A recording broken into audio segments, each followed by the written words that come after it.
वो एक खबर आई है कि एयर चीफ, इंडिया के एयर चीफ की पटाई हो गई है। ये तो बनता था उसका, जो उसने हालत अपनी जवानों क्या जो हालत उसकी क्या कहते हैं उसने अपनी एयरफोर्स की है ना, और जिस तरह से राफेल को और बाकी सारे सिस्टम को जलील कराया, वो क्या कहते हैं जाहिर है पिटाई तो उसकी बनती थी। वो कहता होगा कि पाकिस्तान को मार खा दी, हम को खा रहे हैं। भागते हुए गए जब इनका S-400 जो एयर डिफेंस सिस्टम था, जब पाकिस्तानी क्या कहते हैं फाइटर जेट्स ने तबाह किया, उसके बाद भाग के गए ना अमेरिका के पास कि भाई सीज फायर करा दो। किसने किया? अब ये जो क्या कहते हैं निक रॉबर्टसन है CNN का, उसने अपनी रिपोर्ट के अंदर कहा है कि भाई जब इनको नजर आया कि S-400 तबाह हो गया तो भागे गए अमेरिका के पास। तो ये सारे इस पूरी उस पे खाली इनके एयर चीफ की मारकुटाई नहीं बनती, नरेंद्र मोदी की भी बनती है। उसको भी मारना चाहिए 100%। कर्नल सोफिया जो आके माशाल्लाह लिखे लिखाए झूठ बोलती थी, उसने सरगोदा एयरबेस को तबाह कर दिया, उसने हमारी पेशावर तक जो बेसिस है उनको तबाह कर दिया, कराची उसने सारा मिलिया मेड कर दिया। एक उसने बड़ी इंटरेस्टिंग बात की, जो हम इतने सालों से लाहौर में रहने वाले हैं और जो मुल्तान के रहने वाले लोग हैं उन्हें भी नहीं पता। वो उसने ये बात ये की कि हमारी नेवी ने लाहौर और मुल्तान को तबाह कर दिया, और हमें उस दिन पता चला कि लाहौर और मुल्तान के अंदर समंदर भी। मुझसे किसी ने पूछा कि भाई ये नेवी किस तरह आ गई, मैंने कहा वो यहाँ पंजाब में कहते हैं नैरो नहर आ गई।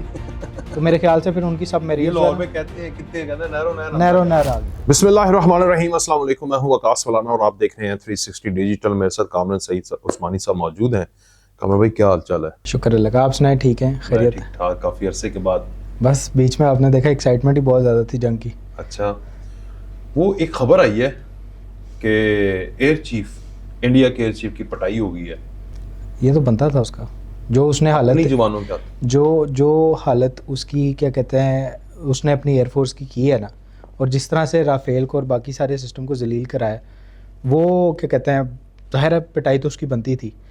लेकिन इसमें एक फैक्टर और भी है जो सुनने में आ रहा है कि वो गालिबन सिख थे और ज़्यादातर जो है ना हिंदू जवानों की तरफ से उन्हें मारा गया। ये अब मुझे नहीं पता कि ये पॉइंट ठीक है या फिर ये क्या कहते हैं ऐसे ही इंडियन चैनल्स की तरफ से प्रोपोगेट किया जा रहा है। लेकिन जो मैंने ख़बरें देखी उसमें ये था कि जी हिंदू जवानों ने जो है वो सिख एयर चीफ मार्शल जो है उस पर हाथ उठाया। तो अगर तो ये कम्युनिटी बेस्ड है तो ये बड़ी गलत बात है, इस तरह नहीं करना चाहिए। और आपको पता है कि इंडिया के अंदर ऑलरेडी जो कम्युनिटीज़ हैं उनके साथ किस तरह बिहेव किया जा रहा है। वो भी लेकिन अगर परफॉर्मेंस के ऊपर है तो फिर ठीक मारा। वो कहता होगा कि पाकिस्तान को मार खा दी, हम को खा रहे हैं। हाँ, वो जाहिर है ना जी, मैंने आपको कहा ना कि अगर तो ये कम्युनिटी बेस्ड है तो ये गलत है, लेकिन अगर ये परफॉर्मेंस के ऊपर उन्होंने मारा है वो ठीक है, वो बिल्कुल ठीक है। बनता था। अच्छा, ये कैसे परफॉर्मेंस के ऊपर बनता है, जरा इसका आप ये देखें कि इन्होंने पहले तो फॉल्स फ्लैग ऑपरेशन पहलगाम किया जी, जिसका जिसका पाकिस्तान के साथ कोई ताल्लुक वास्ता नहीं है।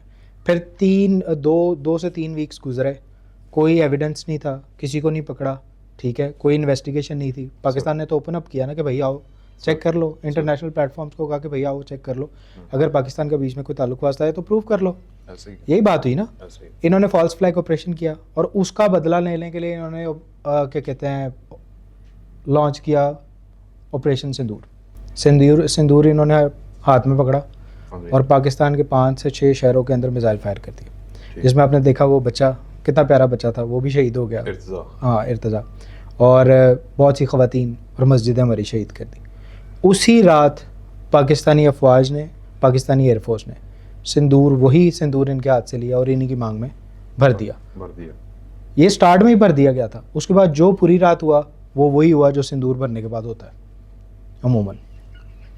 वो फिर हुआ इंडिया के साथ 5 रात। वो दोस्तों को बताया जाता है, सिर्फ बहुत करीबी दोस्त। वो आपको पता है ना, जो आपका शो जो है फैमिलीज भी देखती हैं सारा, तो हम इस तरह की बात कर नहीं सकते। 5 जहाज़ गिरे, 3 राफेल गिरे, एक SU-30 गिरा, एक मिग गिरा, ब्रिगेड हेड क्वार्टर तबाह कर लिया। अगले दिन फिर अपने वो चिड़ियाँ भी भेज दी इन्होंने जो डिफरेंट, मेरे ख्याल से गालिबन वो कोई $7.1 मिलियन का एक ड्रोन था जो पाकिस्तानियों ने माशाल्लाह फोर्सेस ने भी गिराए और पाकिस्तानी डेरेदारों ने भी गिराए। छतों पे मंजियाँ रख के उन्होंने जनाब अपनी गुरेले मार के गोलियां मार के अंदर से तांबा निकाल के बेच भी दिया। आपने सरगोदा के उस बंदे का सुना होगा जो वो वॉइस नोट कर रहा था, लोकल गवर्नमेंट की तरफ से था गैस कोई, उसने कहा भाई यहाँ पे अलहदा चैलेंजेस हैं, यहाँ अवाम ने ड्रोन गिराया है, अब पकड़ के भाग गए। लोगों की मिन्नतें कर रहे हैं कि ड्रोन वापस कर दो, लोग बोल रहे हैं नहीं यार ये वॉर ट्रॉफी हम वापस नहीं करेंगे। तो ये सारी अपडेट रही। तो इस सारे सिनेरियो के अंदर आपने देखा कि अगर उनके एयर चीफ को जो है मार पड़ी है ऑन परफॉर्मेंस अपने ही जवानों के हाथ, तो बिल्कुल ठीक पड़ी है। देखे ना, बिल्कुल किसी किस्म का कोई रिस्पॉन्ड नहीं कर सके। फिर इन्होंने हमारी बेसिस पे अटैक किया। उस रात माशाल्लाह जिस तरीके से पाकिस्तान ने रिटेलिएट किया, पाकिस्तान ने जो रिस्पॉन्ड किया सर वो पूरी दुनिया के सामने है।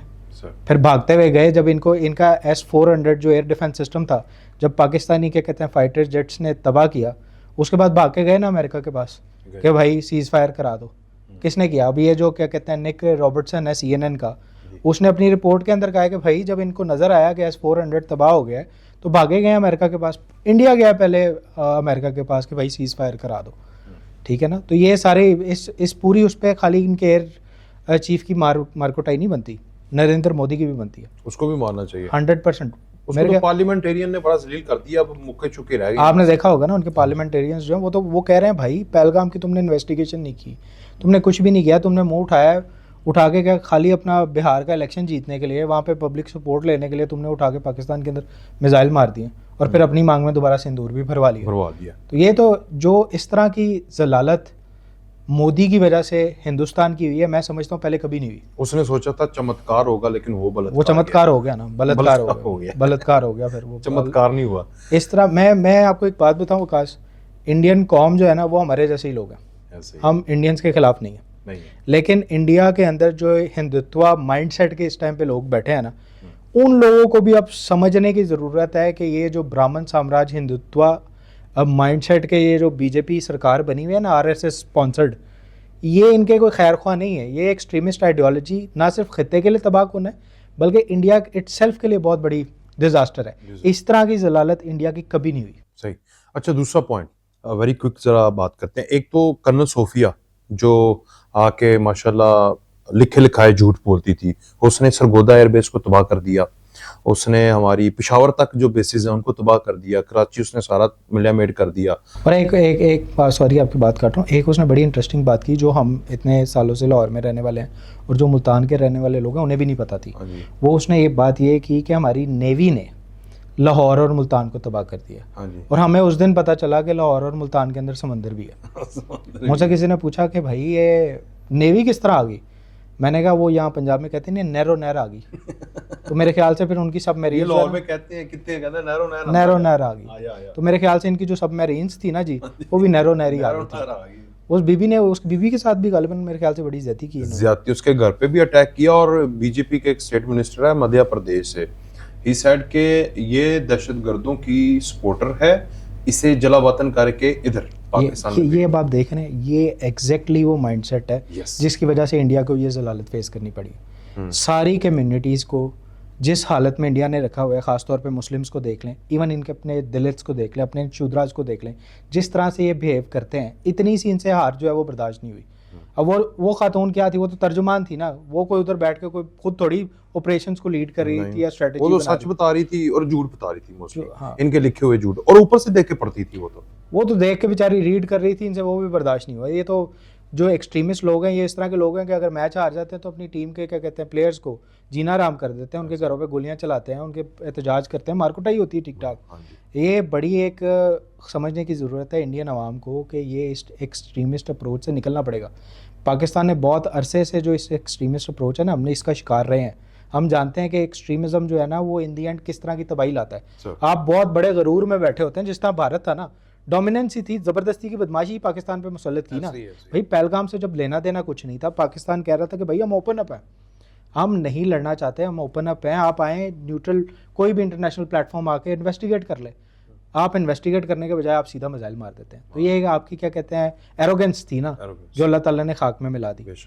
तो ये इस तरह की एरोगेंस के साथ और इस तरह के एक्सट्रीमिस्ट माइंडसेट के साथ जो है ना वो नहीं चला जा सकता, बिल्कुल नहीं चला जा सकता। अब मुझे ज़रा थोड़ा टेक्निकली, जो आप ऑफ द रिकॉर्ड मुझसे बात कर रहे थे, हम बैठे थे, तो ये J-35 की कहानी क्या है, और अमेरिका, फ्रांस और चाइना और फिर पाकिस्तान और ख़ित्ते का जो तवाज़ुन है, इसकी कहानी क्या है? बिल्कुल, मैंने आपसे यही डिस्कस किया था कि इस टाइम पे ये जो सारा सिनेरियो है ना इंडिया पाकिस्तान का, इसको सिर्फ और सिर्फ आपने इंडिया पाकिस्तान के तनाज़र में नहीं देखना। ये इस पूरे ख़ित्ते के अंदर ताकत का तवाज़ुन जो है ना वो बिगड़ गया। पहली दफ़ा इस तरह हुआ है हिस्ट्री के अंदर कि वेस्ट टेक्नोलॉजी जो है वो ईस्ट की टेक्नोलॉजी से हार गई। ये for the first time in history हुआ है। और आपने देखा कि सारे जो थे, जितने भी ममालिक थे, जब उनके दिमाग में कोई असला ख़रीदने की बात आती थी कि भाई फाइटर जेट्स ले लें या फिर कोई मिसाइल सिस्टम ले लें, कुछ भी ले लें, तो भाग के वेस्ट की तरफ जाते थे। इसी तरह है ना, वेस्ट का हाल उन्होंने देख लिया। अब पूरी दुनिया की नज़रें जो है वो चाइना की तरफ हैं। असला वो चाइना से ख़रीदना चाहते हैं और उस असले में ट्रेनिंग जो है वो पाकिस्तान से करना चाहते हैं। ये कितनी बड़ी मतलब पाकिस्तान के लिए कामयाबी की बात है। और J-35 की आपने बात की, अब अमेरिकन जो मेरे ख्याल से बेहतरीन फाइटर जेट है वो F-35 है। और मैं ये समझता हूँ कि अगर F-35 जैसे 2 जहाज़ पाकिस्तान के पास हों तो अगले 15 साल जो है ना, मेरे ख्याल से इंडिया के लिए इस खत्े के अंदर एयर डोमिनेंस का ख्याल भी दिमाग में लाना बेवकूफ़ी होगी, क्योंकि ज़ाहिर है उसमें मिसाइल सिस्टम, रडार सिस्टम, बाकी सारी चीज़ें बड़ी अपग्रेडेड है। भारत भी उस जहाज़ को अभी तक ख़रीद नहीं पाया, मतलब इतना महंगा है और इतनी ज़्यादा उसके लिए प्रॉब्लम्स है। चाइना ने उसको किया, ब्लूप्रिंट्स अल्लाह जानता है कहाँ से लिए, क्या किया क्या नहीं किया। J-35 लॉन्च किया और सुनने में ये आ रहा है कि अगले साल पाकिस्तान को वो 18 के करीब मिल भी रहे। तो लेट से अगर पाकिस्तान के पास J-35 वही मॉडल वही चीज़ आ जाती है तो फिर किधर खड़े हैं ये। अगले 15-20 साल इंडिया की इतनी ज़रूरत नहीं होगी कि अपने एयरबेस से ही प्लेन उड़ा लें, क्योंकि AI गाइडेड है। उसने जब हवा में आना है, उसने आगे पायलट से सिर्फ कमांड पूछनी है कि एनिमी फाइटर जेट जो है वो इतने फासले पे उड़ा दूँ, अनडिटेक्टेबल है, जाके उड़ा देगा।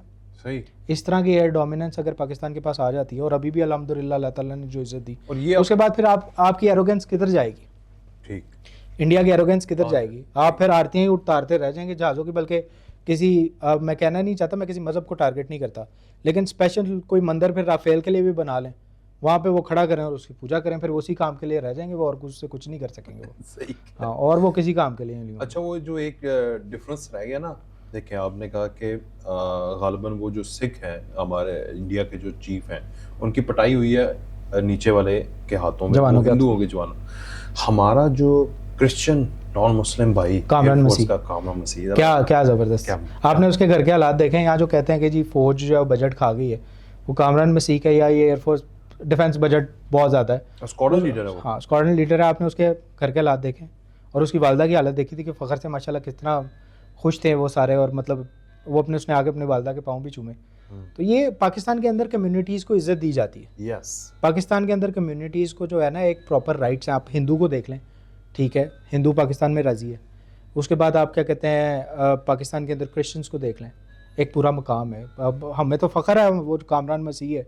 मैं ये नहीं सोचता कि वो किसी किस्म का कोई रिलीजियस डिफरेंस, तो ठीक है, उसका अलग बिलीफ है, रिलीजन है, मेरा अलग है, लेकिन मेरे लिए मेरा वो प्राउड है।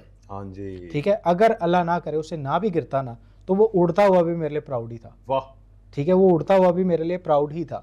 इन्होंने जो कर्नल सोफिया के साथ किया है, वो इन्होंने दुनिया के सामने अपनी औकात दिखा दी है ना, कि ये किस माइंडसेट के कितने एरोगेंट लोग हैं। मैं तो बल्कि सुनने में तो ये भी आ रहा था कि इनके किसी लेफ्टिनेंट जनरल ने ना धमकी दी है कि हम ज़रा पाकिस्तान से निबड़ लें ना, तो ये वर्ड था, निबड़ लें, हम पाकिस्तान से ज़रा निबड़ लें ना, तो उसके बाद फिर बांग्लादेश की तरफ भी आते हैं। ये हाँ, ये पॉइंट। अच्छा, बांग्लादेश की आवाम इस सारे सिनेरियो में पाकिस्तान, उन्होंने इवन मैं वहाँ पे पॉडकास्ट देख रहा था, एक बंदे ने तकरीबन कोई 1000 लोगों का ना वॉइस ओवर रिकॉर्ड किया, काफ़ी लंबा था, और सिर्फ वॉइस ओवर थे, एक एक सेंटेंस और यस और नो, कि अगर बांग्लादेश के ऊपर इंडिया हमला कर देता है, who will be the attacker, जो इंडिया पे अटैक करेगा, हमें बचाएगा। सब ने, किसी एक बंदे ने किसी और मुल्क का नाम नहीं लिया, पाकिस्तान पाकिस्तान पाकिस्तान। तो बिल्कुल बांग्लादेश हमारे लिए हमारा भाई है। अल्लाह ना करे जिस तरह का कोई इस तरह का सिनेरियो क्रिएट होता भी है, मैं तो मुतअद्दिद बार भी ये कह चुका हूँ, क्योंकि मुझे पता है सूरत हाल इस टाइम पे क्या है। बांग्लादेश जो है ना वो हमारा भाई है, हमारे दिल के करीब है। अगर खुदा न खास्ता इस तरह की कोई भी सूरत हाल क्रिएट होती है तो पाकिस्तान बिल्कुल बांग्लादेश के लिए स्टैंड लेगा, जिस तरह बंगालियों ने हमारे लिए स्टैंड लिया। जब आप अंदाज़ा करें कि जो जंग की सूरत हाल थी, यहाँ से तो हमारी कौम दुआएं कर ही रही थी, लेकिन जिस तरह की दुआएं बंगालियों की तरफ से आई आप उसका अंदाज़ा नहीं कर सकते। अच्छा, वो तो बिल्कुल नेक्स्ट लेवल थे कि पाकिस्तान को तो कश्मीर भी ले लेना चाहिए, इतने इस हद तक मोटिवेटेड थे। ये तो मैंने पर्सनली बंगालियों के बारे में देखा है। और ये कौम वो कौम है बांग्लादेश की जिन्होंने 1971 के शेख मुजीबुर रहमान और उसकी बेटी के मुजस्मे तोड़ के उसको निकाल के पता लग गया और दो कौमी नज़रिया को रिवाइव किया है। वो जो इनका क्या कहते हैं, जनरल जैकब नहीं कहता था इंडिया का कि हमने दो कौमी नज़रिए को खलीज बंगाल में डुबो दिया है, उसको रिवाइव किया है इस जनरेशन ने। यस, अल्हम्दुलिल्लाह। तो वो हमारे भाई हैं। मैं बांग्लादेश भी कहूँगा और मैं उसे मशरकी पाकिस्तान भी कहूँगा। तो वो हम बिल्कुल उनके लिए हाजिर हैं। किसी इस तरह का होगा तो पाकिस्तान पूरा उनके लिए स्टैंड लेगा, अल्लाह ने चाहा। इसमें एक और जो सब्जेक्ट निकला पिछले एक हफ्ते में, वो कामरान भाई, आप हिस्ट्री बड़ी खूबसूरत तरीके से जानते हैं, हमें जो पढ़ाया गया था मुतालिया पाकिस्तान, जब हम यूनिवर्सिटी में गए हैं उस मुतालिया पाकिस्तान को रद्दी की टोकरी में और सुर्खों की ये किताबें हमें पढ़ाते रहे जो एंटी आर्मी एंटी स्टेट हमें सारी चीज़ें पढ़ाते रहे। इनके गलतियां तो हर स्टेट से होती हैं, स्टेट के अंदर एक्टर से भी होती हैं, तो वो गलतियां हाईलाइटेड आप देखें ना अपनी यूनिवर्सिटीज के निसाब चेक करें जरा। हाँ बिल्कुल ऐसे। फौज की 71 में ऐसे है जैसे हमारी फौज ये नहीं है जैसे कोई चौकीदार नहीं होता, चौकीदार जिसको कोई आगे मार के चला गया है वो दिखाया, 1999 में भी ये दिखाया, यार ये जो 65 में भी ये दिखा दिया। मैं खुद यूनिवर्सिटी में मुझे पढ़ता हूं, 65 में भी मुझे एक हमारे बात बताएं, ये खास तौर पे जो यूनिवर्सिटी के आप सिलेबस की बात करें उससे डिपेक्ट ये किया जाता है कि जनाब जो आपको पहले हिस्ट्री पढ़ाई जा रही है पाक स्टडीज़ या मुतालिया पाकिस्तान वो गलत है। अब आप मुझे सिर्फ इतनी बात बताएं कि क्या सियालकोट के लोग जो हैं वो बम बांध के टैंकों के नीचे नहीं लेटे? अगर किसी को डाउट है तो सियालकोट में चुंडा के अंदर कब्रिस्तान के अंदर जाकर देख ले, वो फौजी हैं सारे, क्या सिविलियंस हैं, जवान। और इस जंग के अंदर आप वो कर लें ना, मुआवजा कर लें, पाकिस्तानी कौम चार्ज नहीं थी क्या? लड़ने को खुद तैयार थे इस दफा भी। हाँ, तो 65 में अंदाजा कर लें वो जो क्या कहते हैं आपके दादा थे या आपके वालिद साहब थे जो भी उस टाइम पे जिंदा थे या अपनी जवानी में थे, उनमें इतना जज्बा नहीं था। मैं समझता हूँ वो हमारे से भी ज्यादा जज्बाती लोग थे। उनमें इतना जज्बा नहीं था कि वो क्या कहते हैं भारतीय टैंकों के आगे बम बांध के लेटते। बिल्कुल 100% लेटे थे। और क्या शेख मुजीब ने अगरतला केस नहीं किया था? हमारी पाक स्टडीज़ में लिखा हुआ है अगरतला के अंदर से शेख मुजीब ने पाकिस्तान के खिलाफ साजिश की, तो क्या नहीं की थी? किस वजह से अगरतला केस हुआ था? लंदन में जाके किन से मिला था? रॉ के एजेंट से जो मिला था, काऊ से रॉ चीफ से मिला था, तो ने क्या नहीं मिला था? वो झूठ है, ऐसे ही ठीक है ना? उसमें से ठीक है कुछ कॉन्ट्रडिक्शन हो सकती है, अमूमन हिस्ट्रीज में होता है इस तरह कि आप अपनी गलती ज़रा थोड़ी सी छुपा लेते हैं, लेकिन ये नहीं होता कि आप चीज़ें झूठ लिख देते हैं। उसमें काफ़ी चीज़ें जो लिखी हुई हैं वो 100% बिल्कुल ठीक है। तो ये आप कंपेयर कर लें ना, मतलब इंसिडेंट्स के साथ कंपेयर कर लें ये सारी चीज़ें। लेकिन जो रिस्पांस बंगाल सम अप इस बात का ही है कि जो रिस्पांस बंगालियों ने हमें दिया है, मैं कहता हूँ कि हमारे लिए तुर्की भी दुआ कर रहा था, आज़रबाईजान भी कर रहा था, दुनिया के सारे इस्लामी ममालिक पाकिस्तान के लिए दुआ कर रहे थे, लेकिन जो पाकिस्तान के लिए लड़ने के लिए तैयार थे ना, वो बंगाली थे। वो बंगाली उस टाइम पे थे। क्या बहुत मोटिवेटेड, बहुत चार्ज थे। चाइना का इस सारे इसमें क्या आपको सेटअप नजर आया? चाइना ने कैसा from the day first Pakistan के साथ जो मोहब्बत की है और जो साथ चाइना ने अपना दिया, देखें पता है क्या बात ये होती है कि ठीक है मुफादात तमाम कौमों के होते हैं, ठीक, बिजनेस भी करना होता है आपने, क्या कहते हैं डिप्लोमेसी भी करनी होती है आपने, मुल्कों के साथ अपना निज़ाम भी चलाना होता है, सब कुछ आपने करना होता है, लेकिन देन अगेन मॉरल सपोर्ट और एक्चुअल ग्राउंड सपोर्ट जो है वो सब नहीं देते। ठीक है कि चाइना का अपना मुफाद भी होगा, लेकिन पहले दिन से लेकर आज तक चाइना हमारे लिए बहुत बहुत फ़ायदेमंद रहा है। और अल्हम्दुलिल्लाह जो इस पूरी जंग के अंदर चाइना का किरदार है वो तो अब चाइना खुद नहीं खुल के बोला, अगर चाइना खुल के बता दे तो एक दफ़ा तो इनविजिबल हो गया था ना सारा काम। और राफेल को तो समझ नहीं आती थी कि कहाँ से आ रहे हैं, पायलट के पास बस इतनी ऑप्शन है कि वो इजेक्ट करे, उसमें भी टांग तोड़वा ली या बाजू तोड़वा लिया साथ ही, इतनी ऑप्शन रहती थी। IP-5 मिसाइल्स जो हैं, बियॉन्ड विजन मिसाइल्स जो हैं, वो मैचलेस थे। चाइना की जो टेक्नोलॉजीज़ पाकिस्तान ने इस्तेमाल की हैं वो दुनिया को दिखा दिया कि माशाल्लाह अल्हम्दुलिल्लाह। असला आप चाइना से लें, ट्रेनिंग आप हमसे आके लें, सही है, तो वो बड़ा फिट रहा है। और इंडिया ने कहा असला इस बात पे हमसे करवा, हाँ असला जो है क्या कहते हैं चाइना से लें, ट्रेनिंग पाकिस्तान से लें, ठीक है, और जिस मर्जी को बर्बाद कर दें, सही है, ये हो सकता है। और इंडिया कह रहा है कि असला फ्रांस से और अमेरिका से लें और अपने आप को बर्बाद। मुझे ये नहीं समझ आ रहा कि ज्यादा मनहूस राफेल है या इनके पायलट्स हैं मुझे ये नहीं समझ आया। मतलब हालांकि ये बड़े इनअप्रोप्रिएट वर्ड है, हाँ जी, लेकिन क्या कहते हैं फिर भी मुझे समझ नहीं आया दोनों में से ज्यादा मनहूस कौन है। सही। अच्छा, एक तो लास्ट 2 क्वेश्चन है। एक औरंगजेब साहब एयर फोर्स चीफ, उनको बड़े रिश्ते आने लग गए। नहीं हाँ जो अपने is a very handsome man, और माशाल्लाह जिस तरह से उन्होंने कहा ना कि ये राफेल का इन्होंने मेरे ख्याल से नाम रखा था गॉडजिला। अच्छा, तो जिस तरीके से उन्होंने कहा कि गॉडजिला भी जो है वो गायब हो गया था सफा हस्ती से, इसी तरह राफेल भी गायब हो गए।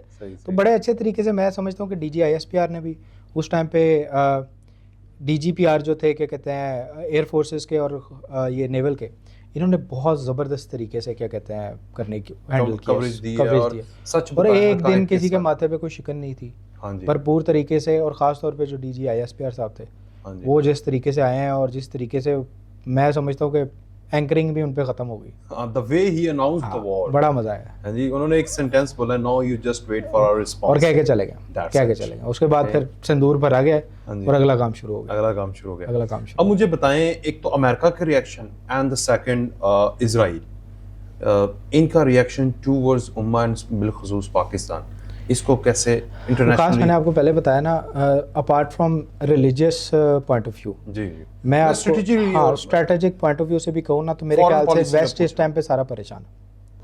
परेशान है। उसकी वजह यह है कि जिस टेक्नोलॉजी पे वो डिपेंड करते थे, इस टाइम पे ताकत का मतवाजन जो है ना, देखिए मार्केट झूठ नहीं बोलती। मार्केट नहीं बोलती। आपने देखा राफेल की Shares- कंपनीज जो थी उसका शेयर्स कहाँ गए, और आपने देखा चाइनीज कंपनीज जो थी उनके शेयर कहाँ पे सही गए। है। मार्केट एटलीस्ट अपने आप को झूठ नहीं बोलती, और उन्होंने फिर मान भी लिया ना उस क्लेम को कि हाँ जी ये हिट किया। वो नंबर पे नहीं माने कि कितने किए हैं, लेकिन ये मान गए कि भाई राफेल जो है वो क्रैश डाउन हो गया।